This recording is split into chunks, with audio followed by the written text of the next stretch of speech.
What's up, fam? It's going. How you? You need these? You might put them on just so you can hear yourself talk. Yeah, just because like if you back away from that mic even just a little bit, it's gonna you're gonna fade away, like you can't hear it. Gotcha. Is this loud enough? Yeah. Okay. You'll be just fine.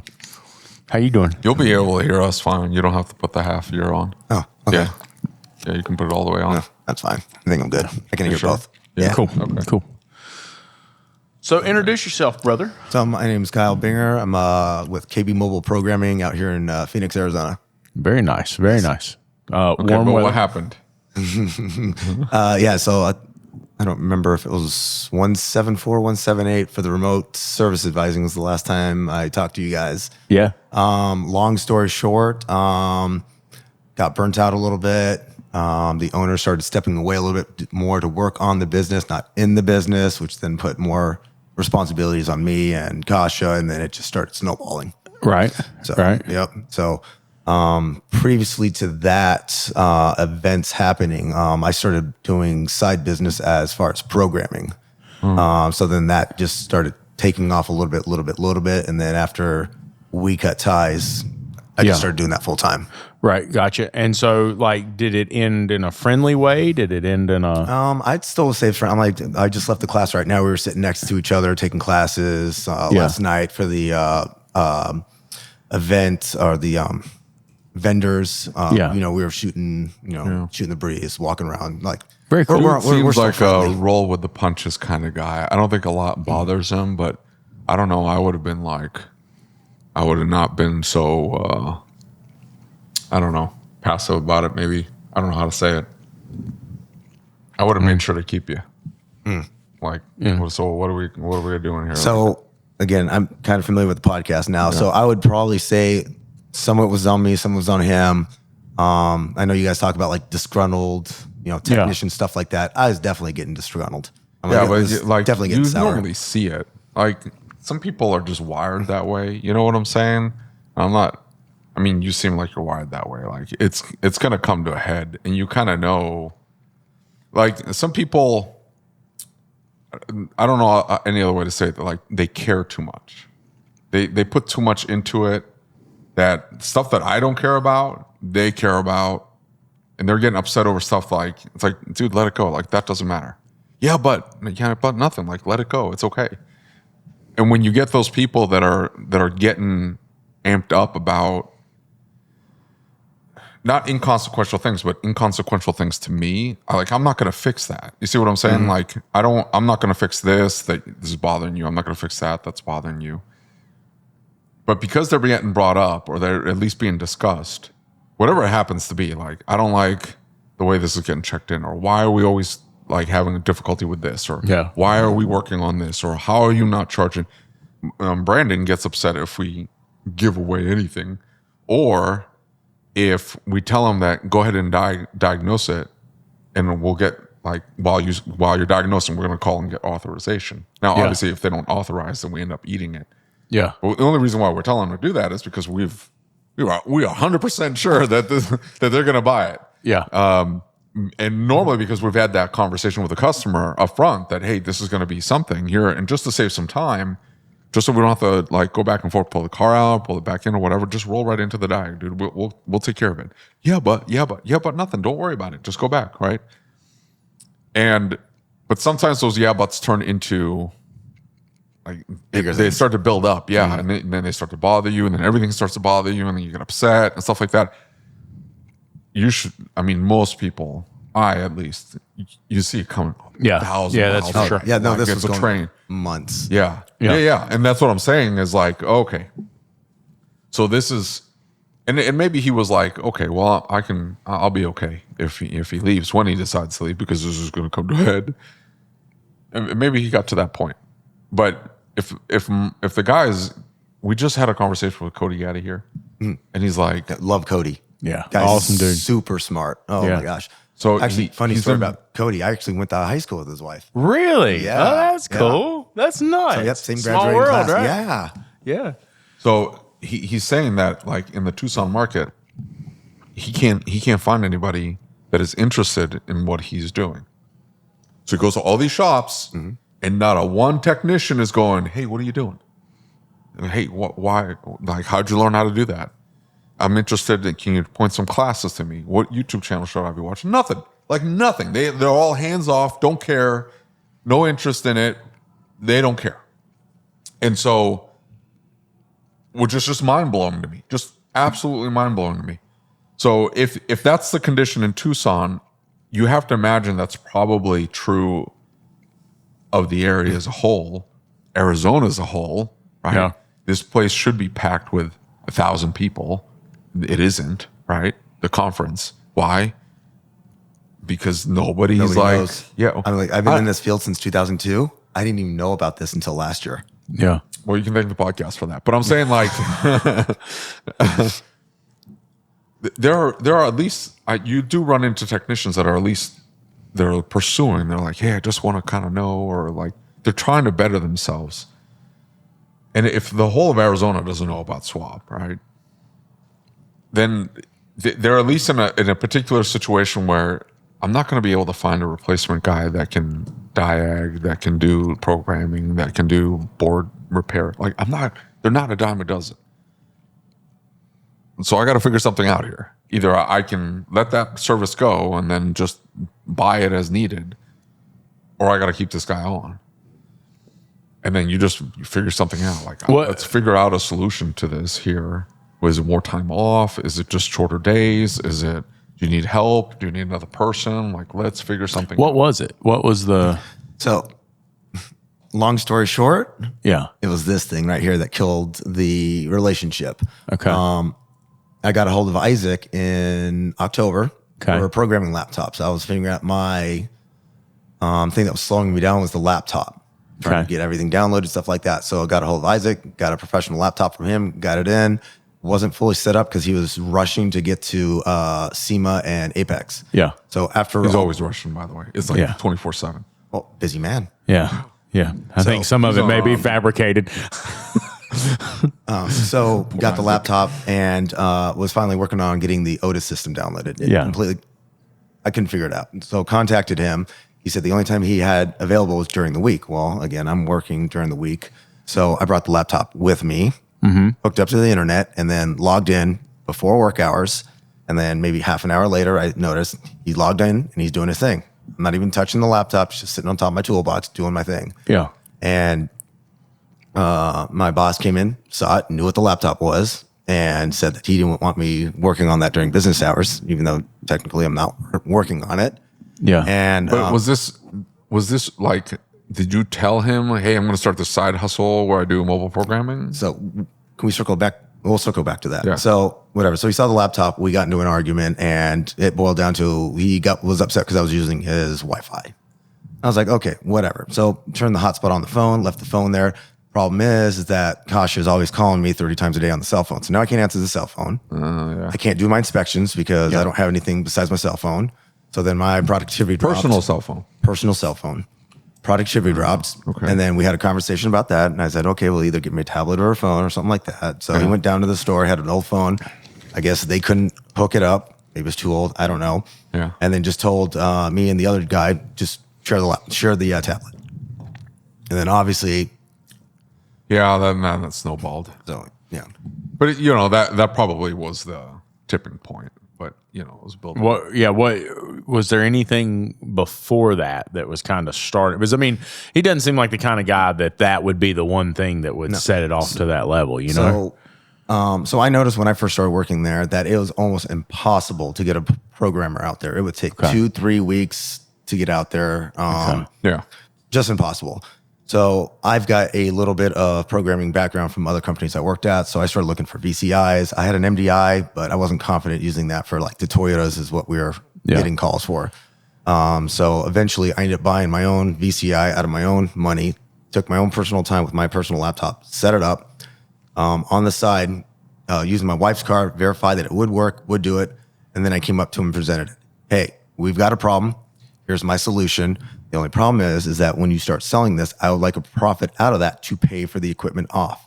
Once the equipment's paid off, you can have 100%, whatever, don't care. Okay. But I would like to get reimbursed over time for the equipment that I have now purchased out of my pocket to help your business. He said, absolutely not. You're going to program for me whenever I want, for free. Did you communicate before you bought it and say, No. okay. So I was I will step back. I wanted to defend him a little bit. It's a little bit on you. yes. What you should have said is, here's this piece of equipment. I need you to buy it. So when I first came on, he laid down the whole plan. There was zero money for that. I don't want to spoil his future plans, but he's got plans for bigger stuff that he needs the money for bigger opportunity. Yeah. So, $1,500 for VCI, stuff like that. It just wasn't in the budget. Budget. And again, whatever. So he didn't want the program. Okay, that's fine. So we talked about it for a couple hours.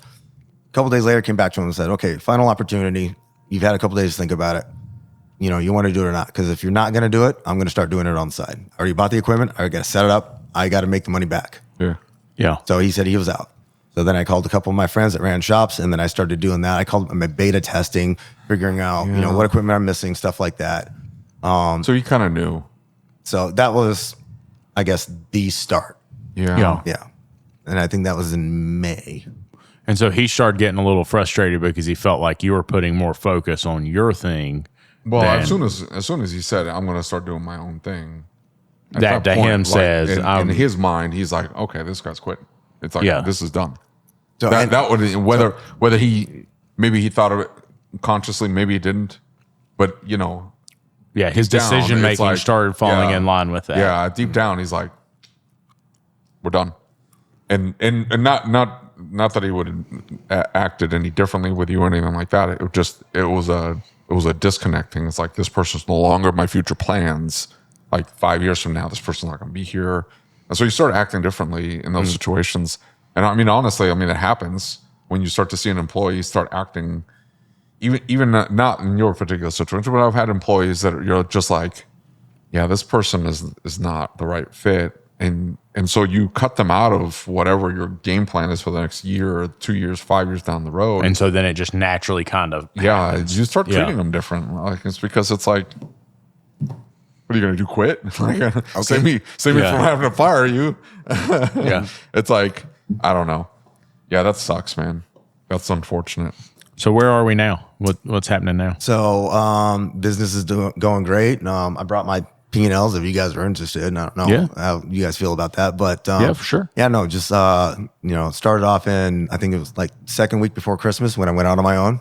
Okay. Just spent the first 3 weeks passing cards out. I hit about 500 shops in the first 3 weeks passing cards out. That's some hustle, man. That's good. Thank you.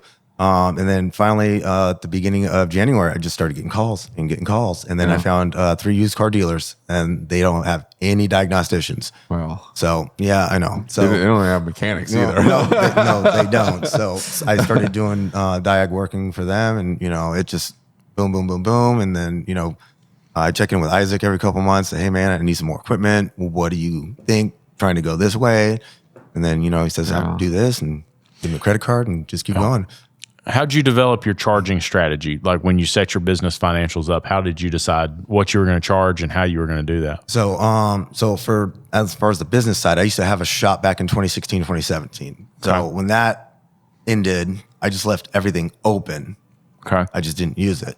So when I went to this, it was very easy. All I just did DBA, piggyback everything off the original business. That was good to go. Yeah. So it cost me really $20 just to start it back up. Yeah. But as far as like setting your pricing. So the pricing, when I originally started, was I was trying to base it kind of off of like what dealership pricing is. So like for the domestics. Everybody knows that. Yeah. So, well, that, and then Isaac also gave me some pointers. He said, well, out here and where I'm at, this is what I charge. I was like, okay. So did you reach out to Cody? I had his card, but I don't know Cody that well. And, I'm like, he's a busy man. I don't want to burden him with my problems. Yeah. Still reach out. Doesn't stop anyone from sending Yehu over here a message. And he responds to everybody because he's like that. So all day long, randos just bling, bling, bling, bling, bling. Yeah.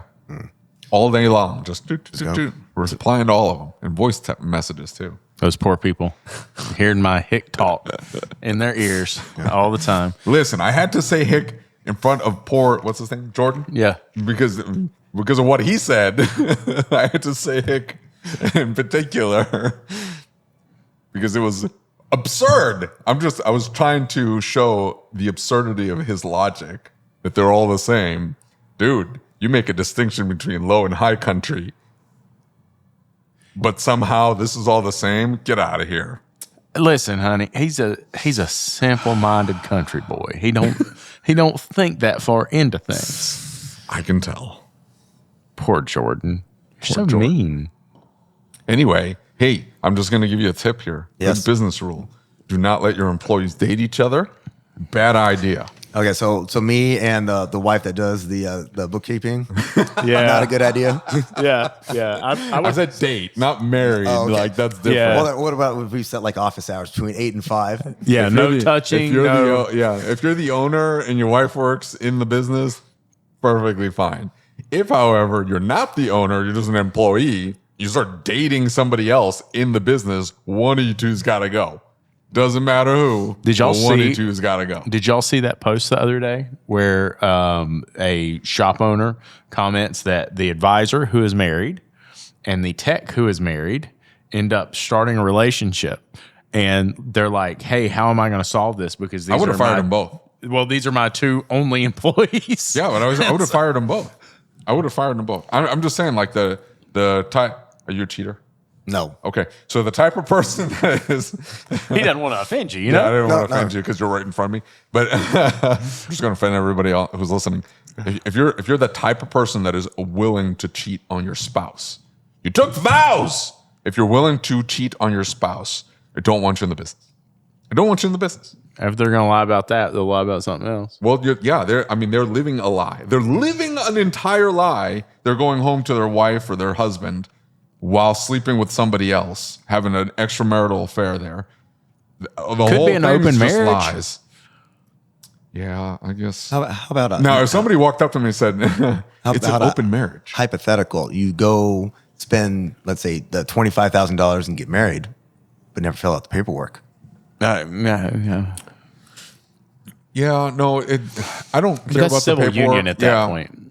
I don't care so much about the paperwork. If you stand in front of your friends and family and before God Almighty say, "Till death do us part," until someone hotter or somebody more attractive comes along, then I'm going to bang that person.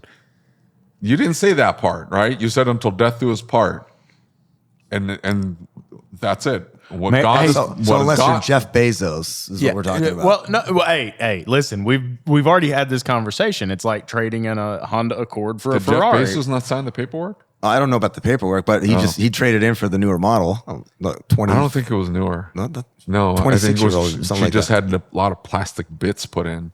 That was it. No. The Bezos situation was an entirely like the woman took control of that situation. She wanted Jeff Bezos. She's like, hey, you're going to divorce your wife, you're going to marry me. And he went, okay. And then that was it. That was not Jeff Bezos just going around. Now, Elon, yeah, he'll dip his pen into any ink. He doesn't care. He babies them up too, just left and right. Randos. Anyway, I'm just saying, if you're going to have an extramarital affair and you're that kind of person, I don't want you in the business. Fire them both. Whoever it is that was commenting on that, this is how you fix it. Fire them both. They got to go. Both of them. Don't care. I'm just impressed that you didn't go down and take the bait for the Honda Accord and Ferrari discussion. What? I saved that whole rant. I have it somewhere. Honda Accord? Yeah, remember you said the 94 Accord was reliable and you could depend on it and you knew that it was going to be good, but instead you're effing idiot and you go trade it in for a Ferrari and you destroy everything. I've yet to see anybody go for the Ferrari. It's not even that. It's just like it's a 2-year newer Honda with a spoiler lip. Like that's it. Like ugh. Why? This is coming from the guy with the minivan, right? Yeah, with the I'm smash, just saying. with the blown tranny. Maybe that's the problem. Maybe it's a tranny thing. I don't know. Yeah, the front pump blew out on my minivan. Hey, but you know what? I know a tech. Yeah. Yeah, I know a shop too. Guess where it's sitting at? Transmission fluid pouring out of it. No. It was just the front pump went out. This You got is what it loaners. is. Yeah. Yeah, this is what I'm driving right now. The little peppy Toyota Yaris. Love the crap out of the car. It is a great car. I just need a little button. I have to put a key in it to unlock it and lock it. I don't like that. Yeah. That sucks. But if I had the button, 10 out of 10 car. Toyota Yaris. It's awesome. Toyotas are good cars. That car is a great car. You know, I've been driving, I think I've got 150 miles on it, and I think it's used an eighth of a tank. Wow. It's so ridiculous. That's awesome. I'm used to like 17 miles a gallon. This thing's getting like 40. That is crazy. That's pretty cool. So in all seriousness, how did you set your pricing when you talk a little bit about, you got some advice from Isaac and other stuff, but I mean, Have you changed it? That's really what he's So after the training classes from yesterday and talking to people, I am way underpriced. Yeah, but that. Everybody ever. Yeah. So I am starting next month. I'm definitely going to be up and at least my why next testing. month? Why not tomorrow? Just do it tomorrow. I got to go through the QuickBooks and change that stuff, and then I'm going to notify the clients my big clients. I wouldn't say a word. Oh, I wouldn't say anything. Change your go in there tomorrow and don't change make your a big price. deal about it. Okay. Be like, hey, it's $275 now, and be like, oh, what happened to 200? Like, yeah, cost of doing business, man. But here's what you always say. Yeah, economy, man. And they go, yeah, you're right. I get you. That's all you say. The economy. You don't have to say bad or good. It's tough out there. You don't say anything. Just say the economy. And they go, yeah, you're right.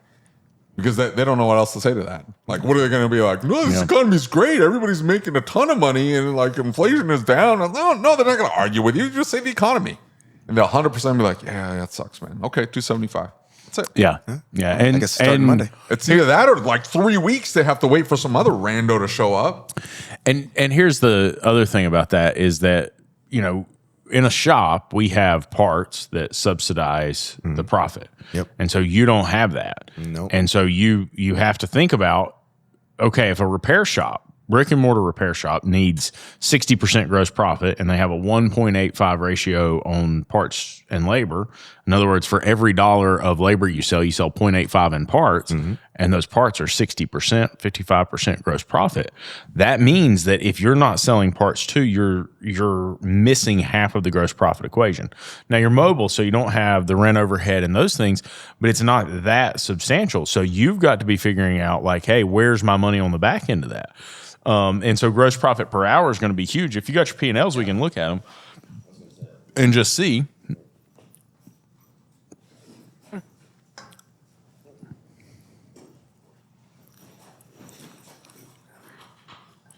Let's take a look. Binder and everything. What? I am so OCD, it's crazy. So on the left is my monthly expenses. Okay.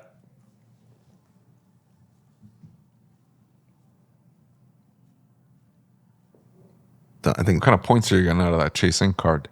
so. Here's the problem. You'd be surprised. Subscription costs for OEMs, 0. What do you mean? I don't get nothing on that. Really? Tools, I get, I think 3% or something like that. Gas, I get 2%.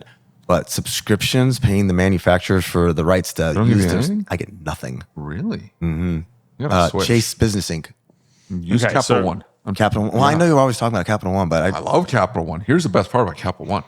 Like, so I run it up to the limit. Now I have a low limit, right? But whenever I need money on the card, it just helps me control the expenses. So somebody tries to hit the card, there's no money on the card. It just gets declined. What do I care, right? When it's time to pay them, I just put money on the card. And then it opens up credit because it's instant.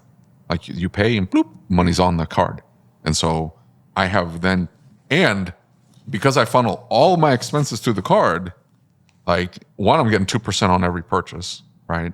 Which is given to me in travel points. Now, the reason why you want travel points is because it's not taxable. So Okay. if you do cash back, that is taxed. It's income. So you have to report it. Okay. You don't have to report travel points. And travel points, and then you can use it to buy stuff or whatever, redeem it for whatever you want. But you want the points, the travel points, right? And then, so I like it for that reason, is that I get immediate credit on my card. I get the travel points.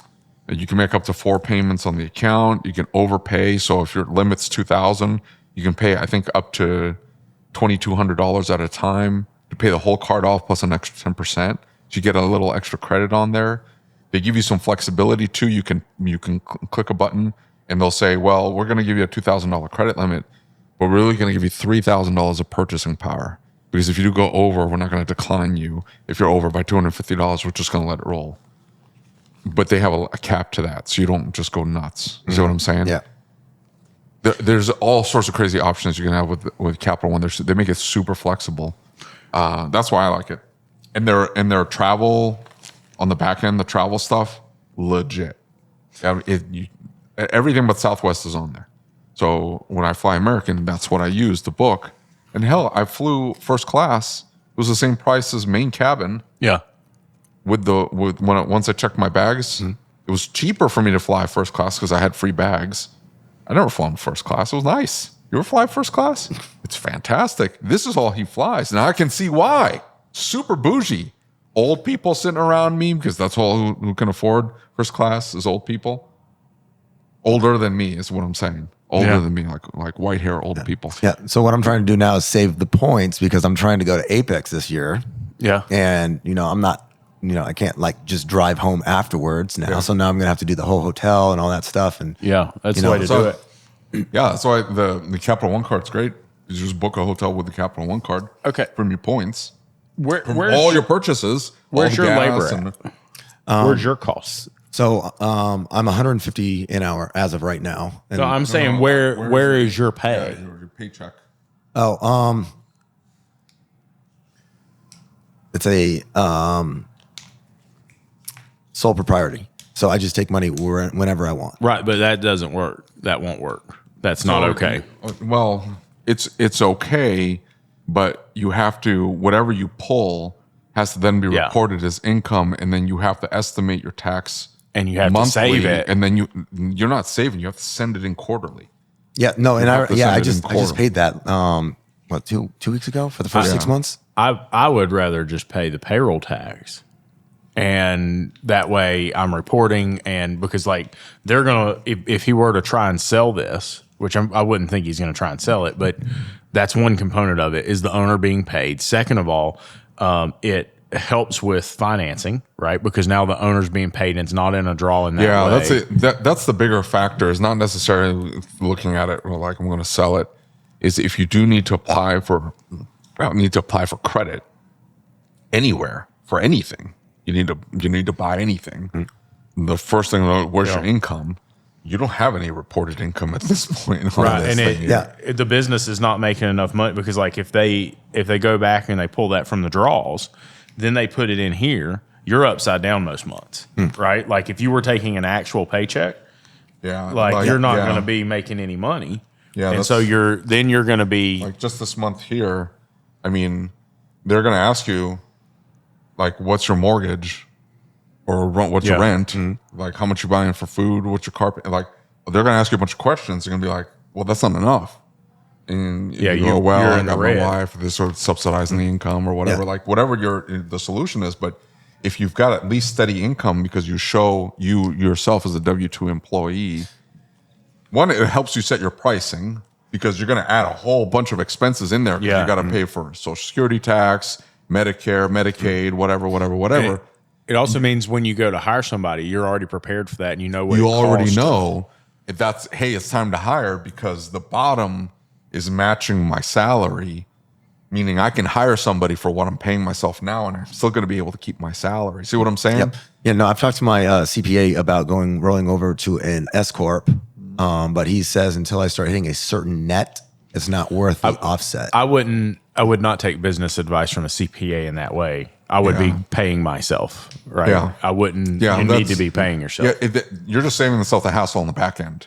But if you're already in QuickBooks, just set up QuickBooks payroll and just run the QuickBooks payroll. That's the problem. The QuickBooks version I use is on Mac, and it's not online.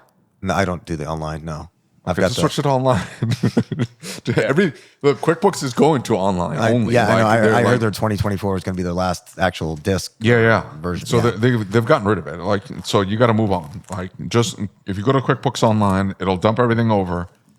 It'll be seamless for you. I mean, there's some nuances. I'm not going to lie. There's a whole lot of stuff that people that are used to desktop version of QuickBooks don't like about online. I started on online, and it sucked to start with. It's so much better now. There's so many like different functionality and options, but it'll calculate your payroll taxes for you It'll calculate your payroll, however you want to pay yourself, hourly, whatever, right? Salary. And it will help you. It'll send the money to the IRS for you. It'll send your state money for you. Also local taxes.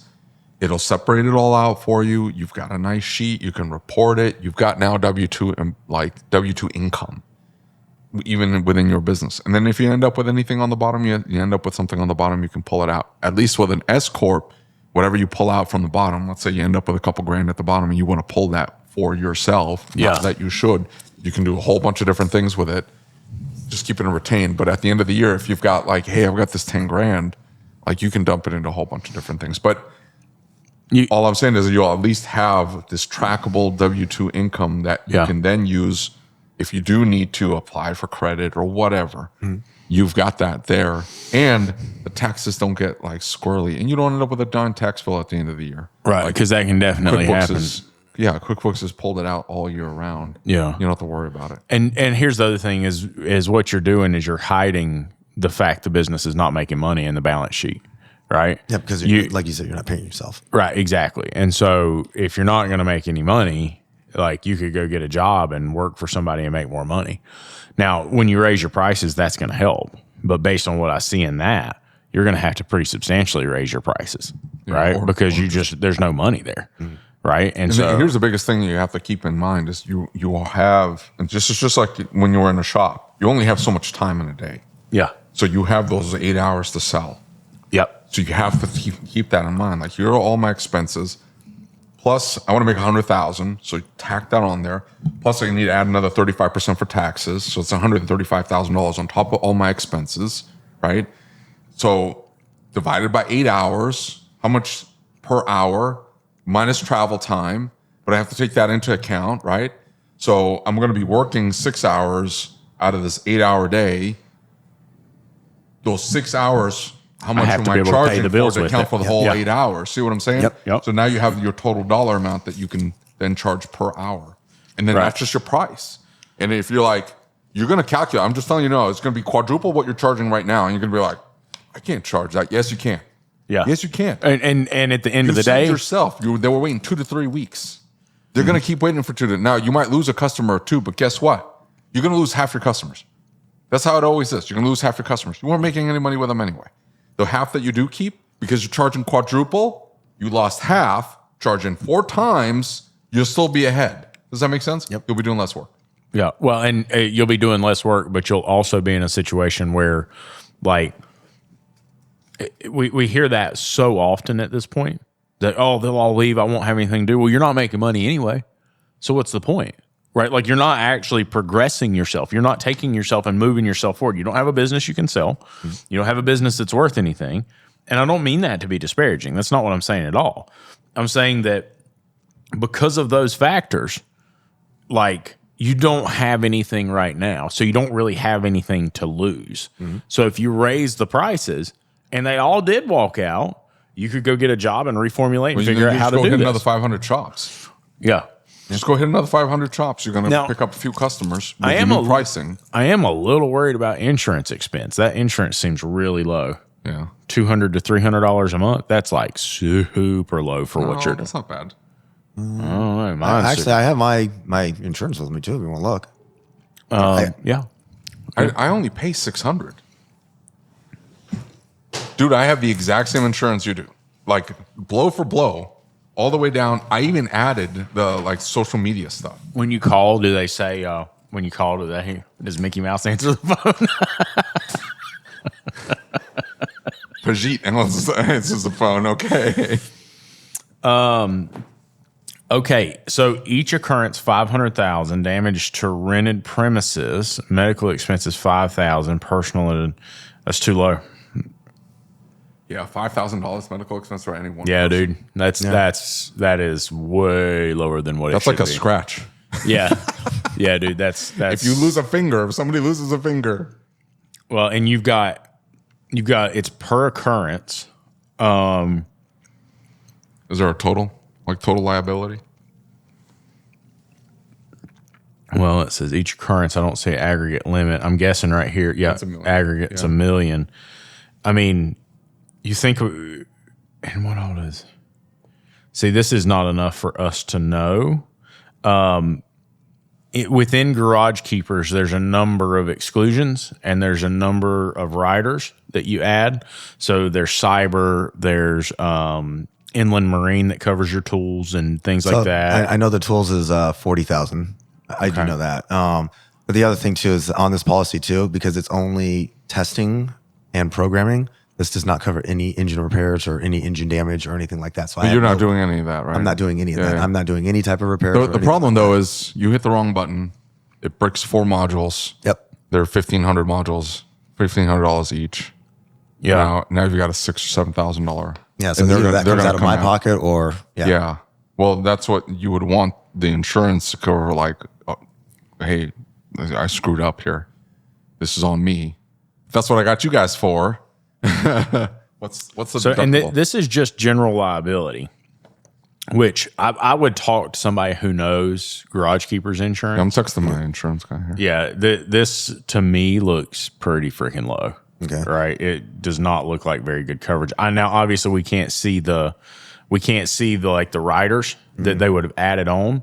But there are a lot of like riders and other things that you add and take away to make sure you have adequate coverage. Like, dude, when they give me my insurance book, it's like that thick. 12, 15 pages long. Okay. I'll reach out to my insurance guy. I just sent him a message, and if he can do Arizona, which I think he can, I'm pretty sure he's almost every state. There's like a few like weird states like Massachusetts and stuff like that he doesn't mess with, but. If you can do Arizona, I'll have you send him the stuff. He'll do a review and he'll be like, yeah, you're a little underinsured here, or like, hey, I would add this in, or he asks 1,000 questions. He's really good. So the biggest problem I found is that most insurance companies, they want to insure a building, not a mobile. Well, so that was my problem, was finding a company that would do mobile. That's why you have to like. So he's a broker. And so he has like 800 insurance companies that he deals with. So he always had, dude, he does like, you know, the $25,000 if you get a hole in one at a golf tournament thing. Like they have insurance for that. He sells that kind of insurance. Like he'll insure anything. He has insurance for like weird situations, weird cars too. If you've got like a classic car or whatever, and like that you never drive but sits in a museum, he's like, yeah, I can get you insurance for that. Specialty insurance for that car, for that situation, antique or one-off special edition, whatever. Like, yeah. So don't worry about that part. I thought it was interesting. The family business, David Corey came up and he reviewed that for us. And he said, you know, that I can't remember the name of the company, but he said that's the first insurance company to ever exist as whoever's insuring that business. And he said it's because there's nobody else that'll cover those things. He's like, they are the only ones who will cover it. He's like, you have no options. He's like, that's who you're going to have to talk to for insurance. That's all you got. Yep. For what? For instance, they have a bull ride, like a inflatable bull ride. Very few people will cover that. The antiques, very, very few people will cover that. Yeah. And so they specialize in those things. So it's pretty interesting. Out of London. You need to start an insurance company as a competitor to that. You're like, hey, I insure bull rides. Let me get a couple. Get a couple billion from you, and I'll call Dutch. So, you know, it looks like there's some financials that need some work, and I think that you need to be really careful right now. Right? I know you might. No, you'll be fine. Yeah. I'm just saying. Jack your prices up, you'll be fine. Yeah, but you need to be careful and navigate that so you're not backing yourself into a corner. You don't need to just look at it and say, "Oh, you don't want to be a year from now looking back, going, man, I'm still grinding and I'm still in the same boat." Because I'm telling you, that's what. And the whole time you're thinking, I just need insert whatever contrived idiocy you think in your head that you just need to get over that hump. It's always something. Yeah. I just need that. Just need a few more cars. That's what I was thinking. I just need a few more cars. I got everything down. I just need a few more cars. But I have learned from you two that just because you're busy doesn't mean you're profitable. Yeah, absolutely. I already know that. Yeah. And so I think there's a ton of opportunity here for you. I think that you're in a good market for it, and I think that you can take this and run with it. But you need to go raise your prices, right? And then you need to put a paycheck on there, like right now. That way you can begin to build some value here. And the other thing is like, I remember hiring my first employee when I'd been taking draws, right? And so I didn't realize how much that was going to cost. I just imagined that it was going to be the same as me paying myself. And then all of a sudden, I had workers' comp and I had to have all this other stuff. Now, let me ask you about that because I think it was Nathan Bryant who said it. We were talking to him one time and he said, I recognize that my business is a job because I'm unwilling to expand beyond where I am right now. And so I know that I have to have additional protections so I can continue to earn income if something happens to me because I have a job right now. And so I don't have that security. What are you doing for that? I have nothing in place for that right now. Okay. Thinking disability, short-term, long-term? Oh, yeah. All that. Oh, yeah. I'm definitely going to have to do it. Okay. Sooner than later would be nice. Well, what you want to do is add that into your costs like now before you start calculating what your price is going to be. Yeah. Because you need to find out. So maybe you don't raise your prices tomorrow. Maybe you do. You raise your prices tomorrow, but know that, hey, I'm going to have to tack on something here. Yeah, because you're increasing insurances have to be factored in and saying, yeah, I do need to pay for what happens if I get hurt, I break a leg or whatever. There's no income coming in. Nope. What am I going to do? Who's going to feed my family? And who's going to pay the bills? Roll that all into your cost. Let me ask you this, and you don't have to get the exact number, right? I'm not trying to dig too far into your business. What were you earning before? So it was on average, because it was a slightly floating pay scale, it was about $46 an hour. So I think it's like 93 a year, I'm going to guess. How many hours are you working a week right now? I'm going to say probably about, I don't know. Well, what do you consider work? Actually, out on the streets or still at home doing, the payroll, doing Well, I mean, books, stuff like all really is. So if that's your value, if you're going to work that kind of hours, like you could go to a shop and work that kind of hours and make that kind of money. So I'm going to say probably 55, 60 a week. Okay. So that's 25, 30 a week plus payroll taxes that have to come out of that. And then to add another 35% to that. So that's 34.15 times 4. That's 13,662 that's got to come out of that bottom line every single month. Ain't many months that there's 13,662 there, right? Yep. And so it just makes me say, for your sake, you add that insurance, you add those additional coverages, you are going to have to get more work done, and you're going to have to charge a lot more, right? And I'm not saying go get a job. That's not what I'm getting at. I'm saying you have got to get these finances figured out and start making it work. If dude had bought your Toyota dealie, did you feel like he was just unapproachable? Like if I come to him and tell him that I need this, he's going to say no immediately. So you didn't bother. So the first conversation, he was pretty just no. So you had mentioned that negotiation. to him that, hey, So this our is first conversation, when I told him I bought it and this is what I want or was planning to do. Well, I'm saying like before that, yeah. Before that, though, would you have floated the idea? I probably would have. I just did. Yeah. Yeah. Yeah. I don't know. I feel like my employees feel bad about asking. I feel like they Freaking Eric went and bought a 5-gas the other day.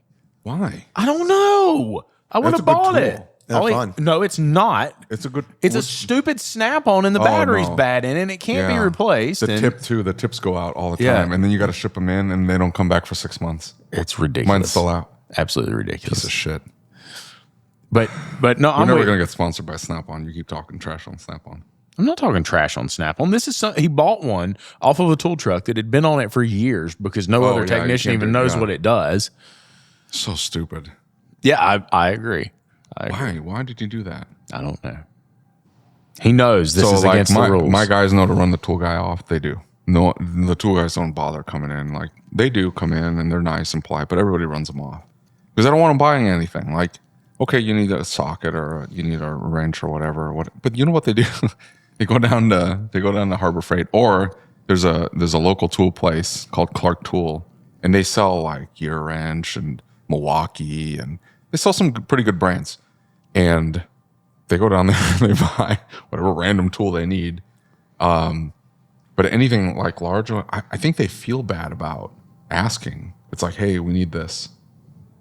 It's probably because we both have these reactions, and we don't realize that it comes off as I don't have a reaction. You have a reaction to everything. Oh yeah, but it's not like, why do you need that? Like, I don't give them the third degree. Well, I know you don't have to say anything. Your face says it all. We I'm just telling you, discussed that at lunch. We've seen the pictures.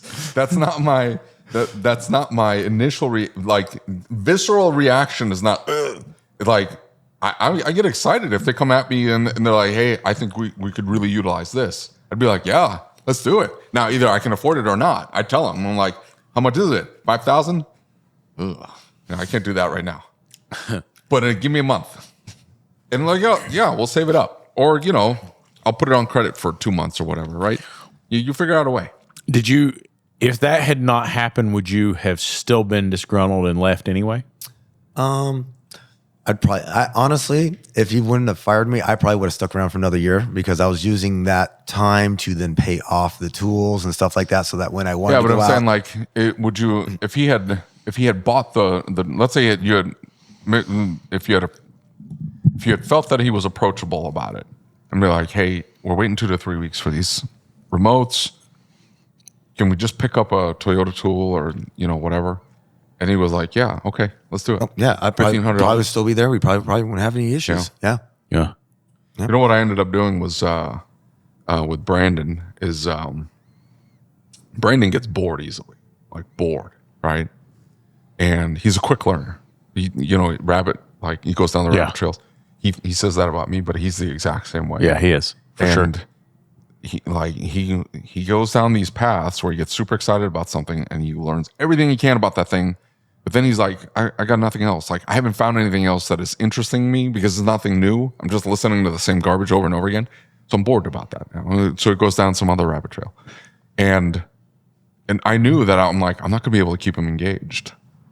I can't. Like, when he comes to work, it's like, hey, I need to do this gasket. Dink. And he's going to be bored, right?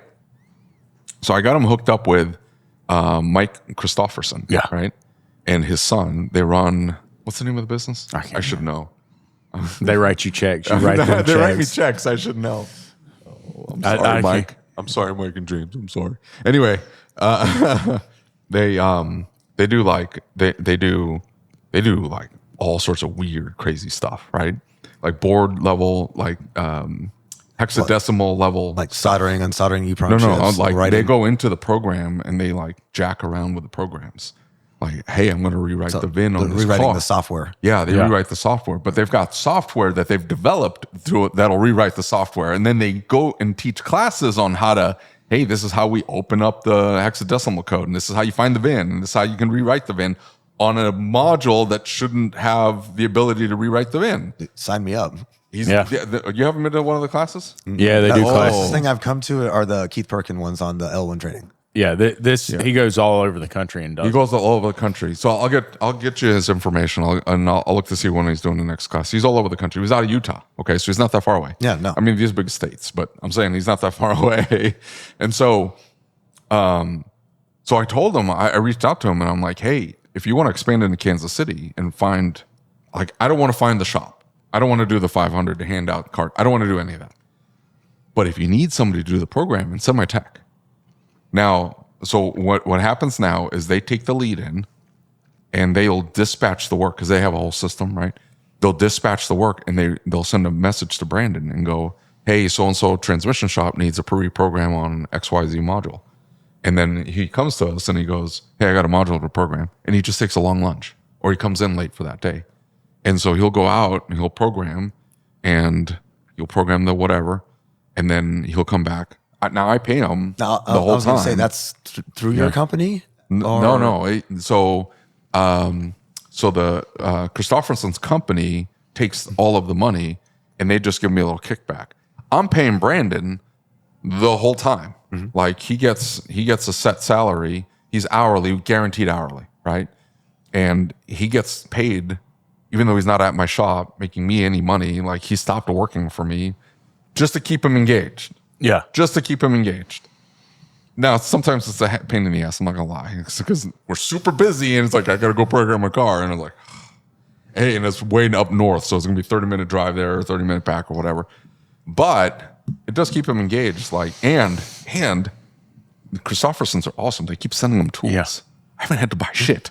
And so like all these OE tools just showed up, and he's like, I'm like, hey, pull out the force scan so we can reprogram or mess with this whatever on this Ford. And Brandon's like, what are you talking about? I got the OE tool. Like, I'll do this real quick. Adios. And I'm like, oh yeah, do it real quick. Yeah.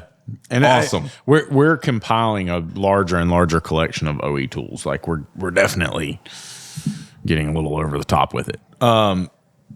Talk about systems then.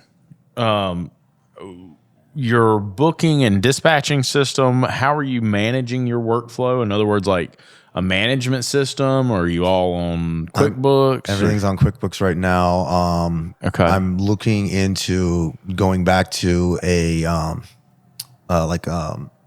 tech metric or something like that, just to help speed that's up going to the be edited process. to Shop-Ware. I'm sorry, Shop-Ware. I forgot. He's going to be like, Shop-Ware. Yeah. So something My like that voice just is to going help to slip in. speed the process up, because the way I do it, I take pictures of everything. I'm like, I pre-scan everything, post-scan everything. That goes right onto the scan tools that gets downloaded directly into my email. I take pictures of everything, of the processes, programming or testing. Yeah. I'm glad you've learned that there's actually a cap, so that it doesn't. Yeah, I know, right? Dump Mountain Dew all over yourself. Exactly. So everything is documented. So I'm like, when I do my backups every week, I'm almost backing up 40 gigs of information just from like pictures and stuff like that from day to day. So so a system you do it that with a Shop-Ware, you could attach it to the notes. It goes into the cloud, and it's always there. That, and then you just hit one button, it goes straight to the customer. I'm not sitting there having to upload everything onto an email, and then the email's full, send it to the client, do another email, back and forth. And then I was talking to Cody yesterday, and he's transcribing all of his stuff through AI. Yeah. So now I'm looking into that. So instead of sitting there typing for 10 minutes on 5 different diagnostics, that is now an hour of my time wasted. I could be putting tools away while I'm transcribing through the AI, and it's putting everything on there. And then when I'm done putting my tools away, I just hit click, print the invoice, go get paid. Yeah, for sure. And I think that the cool thing about Shop-Ware You don't would have be to print jack. You send them the link. It's got a pay me here button. They click on the pay me here, and they pay. I've done that a couple of times. I'm so old school. I love killing trees.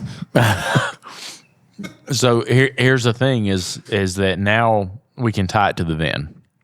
And so we can go back and we can search a plate number, we can search a VIN number, we can search a make and model, we can search history on that car. That's the biggest thing I'm running into. So my biggest client that I have, he's about 25% of my business right now. The amount of testing I'm doing for him, I end up having to change the way I save my files. So I usually just save it under the customer's name or shop name, and then the RO number, there's everything there. For him now, it's his business name, and then the like GM, Ford, Nissan, whatever. And then it's got to go to the year, and then it goes the last 8 of the VIN. Give me a headache with all that. It is. Yeah. That was the only workaround. So the next thing you need to add is Shop-Ware into your expenses. Yeah. expenses. I think at the end of the day, where we're at right now, Kyle, is that we got to look at the fact that prices have got to go up. Right. And I think that's the number one thing. And I think that I would talk to an insurance agent and say, hey, if I wanted to add disability short-term and long-term, if I wanted to pay myself, right? Because, I mean, let's be real here. I get trying to invest into the business, but like if you're investing into the business, so I almost would say in your shoes, what I would do is I would write myself that check. And then I would say that I'm reinvesting that in the business as a loan, a shareholder loan back to the business. And because, like, if you could earn that going to work for somebody else, you're giving yourself a false sense of security. You're giving yourself a false sense of success because you're not really making what you should be making or what you could be making. And you're saying, well, I'm doing this. Someday I'll, right? Zig Ziglar. Someday I'll get there. Someday, if I just fix enough cars, someday if I do this, someday this will work out, and I'll build enough that it'll happen. No, you have to build a system that makes it work. And so if you're putting on there, hey, I worked for 60 hours this week, and I'm worth $46 an hour, and you were doing negative $25,000 in net profit, bro, this is not working. It's not going to sustain itself. Right. Like, what do I have to do to change this? What has to happen? Right. Because I think that shop owners fool themselves all the time.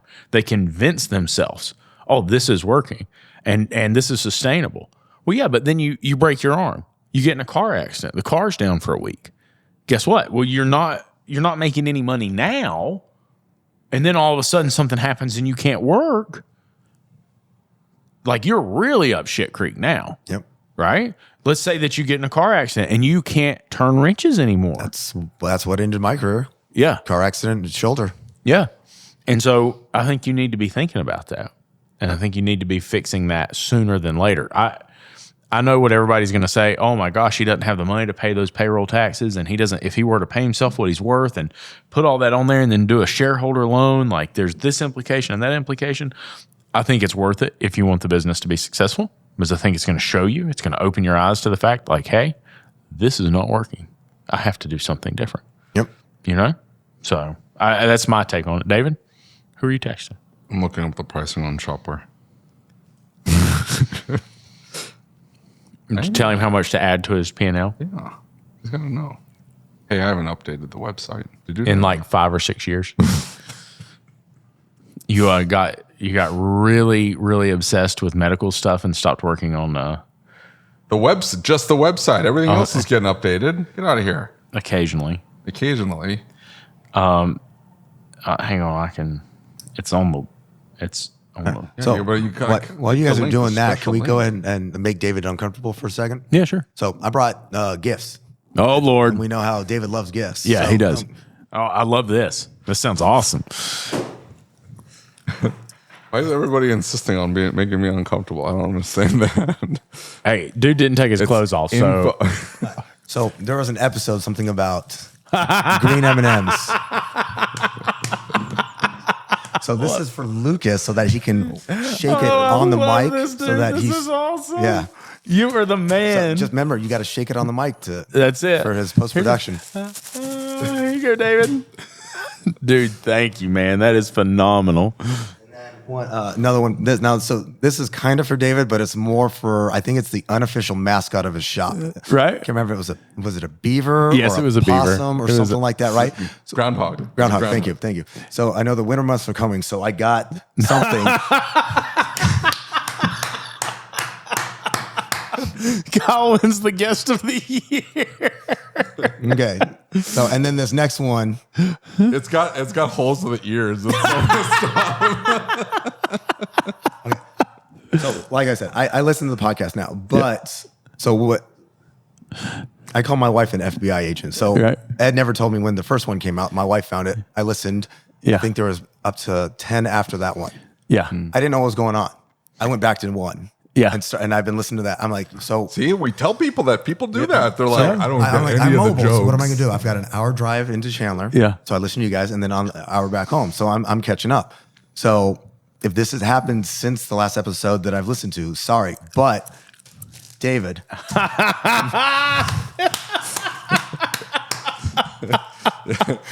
Do you know how many honey buns I have now? Honey buns I have now. So I know you always say half, but This I know is a with jumbo the honey thing bun. that everything's going up, I thought I'd just go ahead and give you a inflation, haul. Yeah. Jumbo honey bun. And I gotta legit post this. Oh man, he just got that shop. Where does he sign on the dotted line? 500 calories.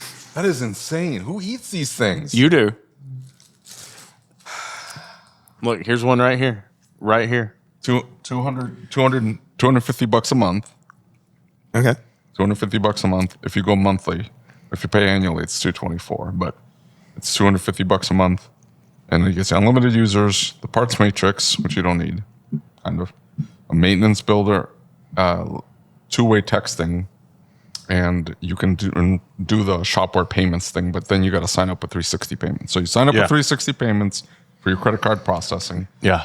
and then they'll have the button for To pay. Yeah, So so you I would send- just have to say for the credit card, I just have to make sure that, they don't require like a hard line. Because I know some No, companies. they don't. No. No, this is all No, this is all digital. mobile. Yeah, this is all Yeah, digital. you do this from your cell phone. Yeah. Perfect. Right? Like you make the invoice, you can write the invoice, everything on your cell phone. You add the pictures from your cell phone.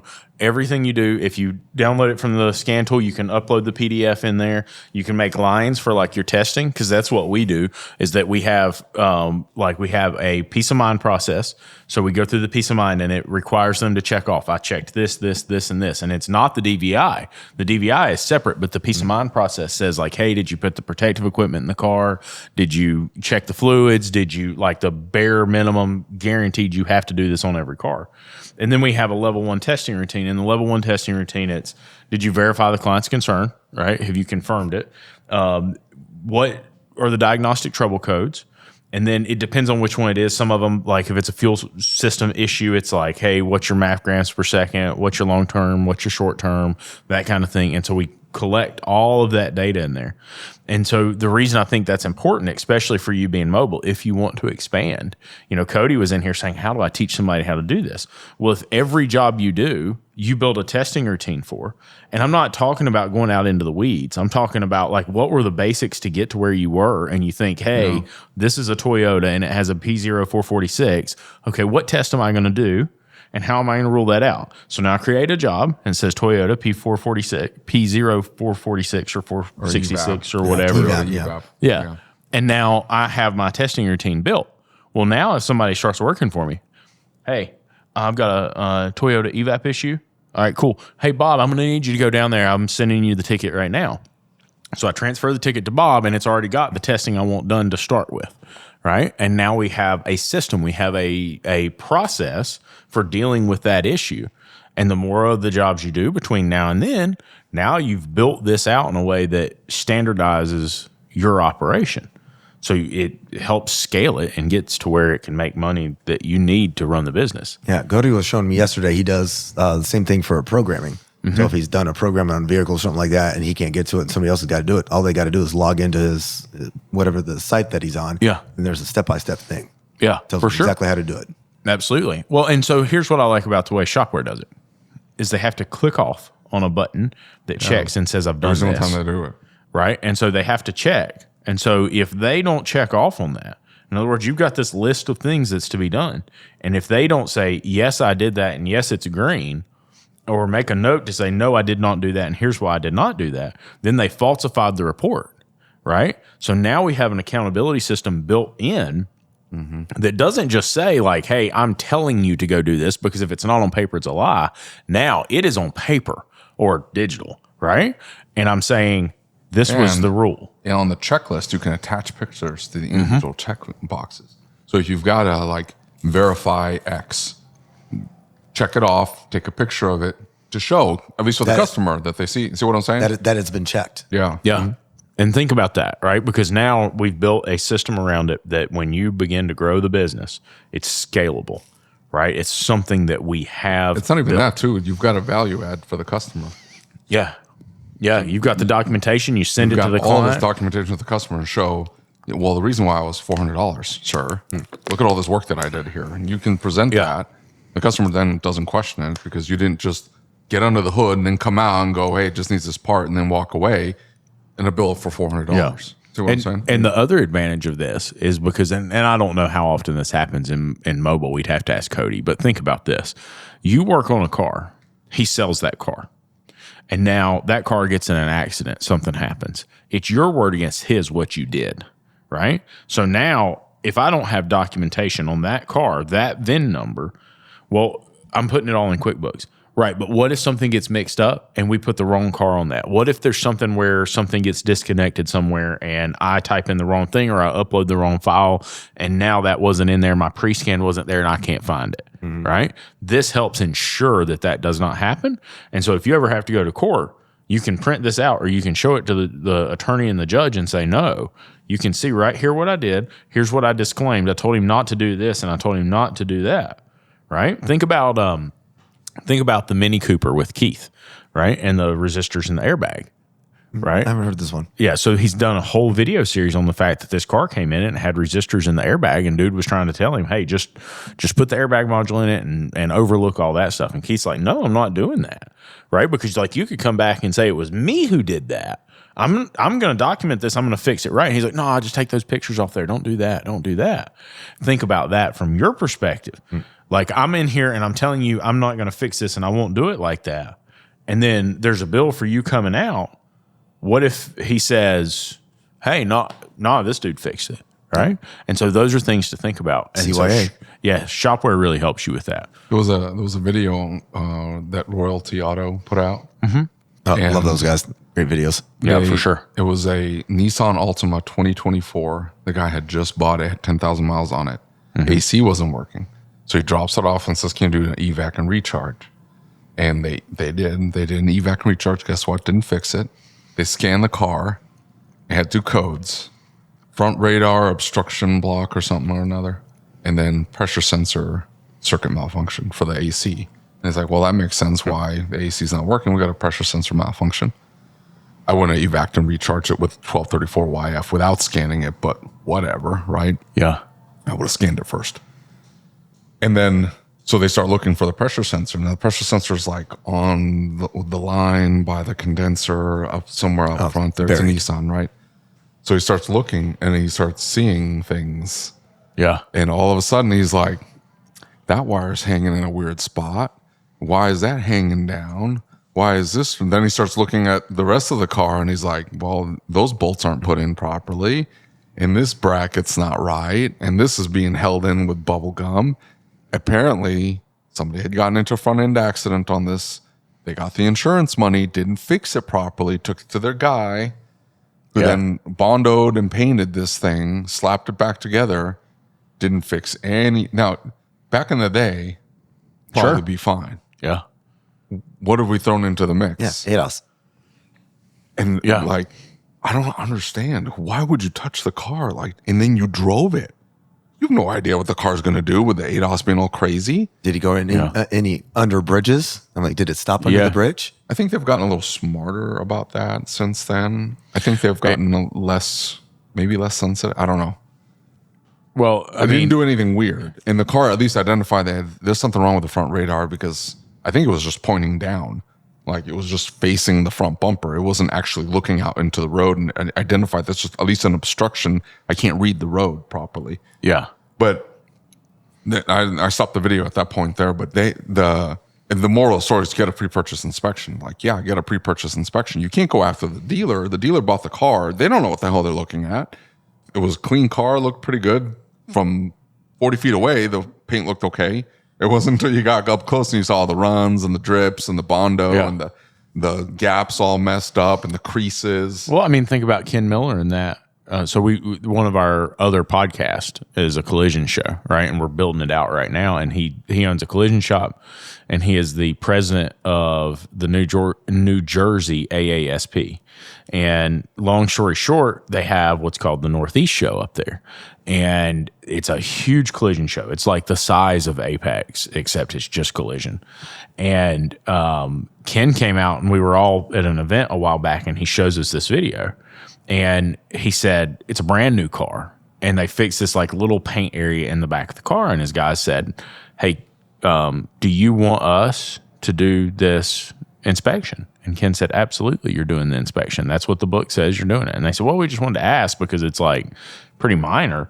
And he said, no. He said, you never take that chance, right? You do the inspection. So Ken said the guys tear it all down, and they don't want to do it because it like tears interior components out and it breaks clips and like all this stuff has to be done. It can be a pain in the butt. They get into it and they find out that the car had been in an accident like 1,000 miles before this thing happened.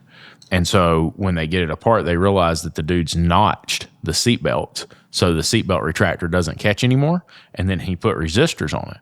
And so this guy, the owner of the car, had PTSD from the accident because he got hurt in the accident. And so he's been like really nervous and about being in an accident again. And he said, I haul my kids around in this car. I can't believe that, somebody would do this. And it was an insurer that that it was super low insurance pay. It was a cheap insurer. And so it went to a shop and they said, yeah, send it over to our guy. It'll be fine. But think about the fact that if Ken had not inspected that car, he was the last one to touch it.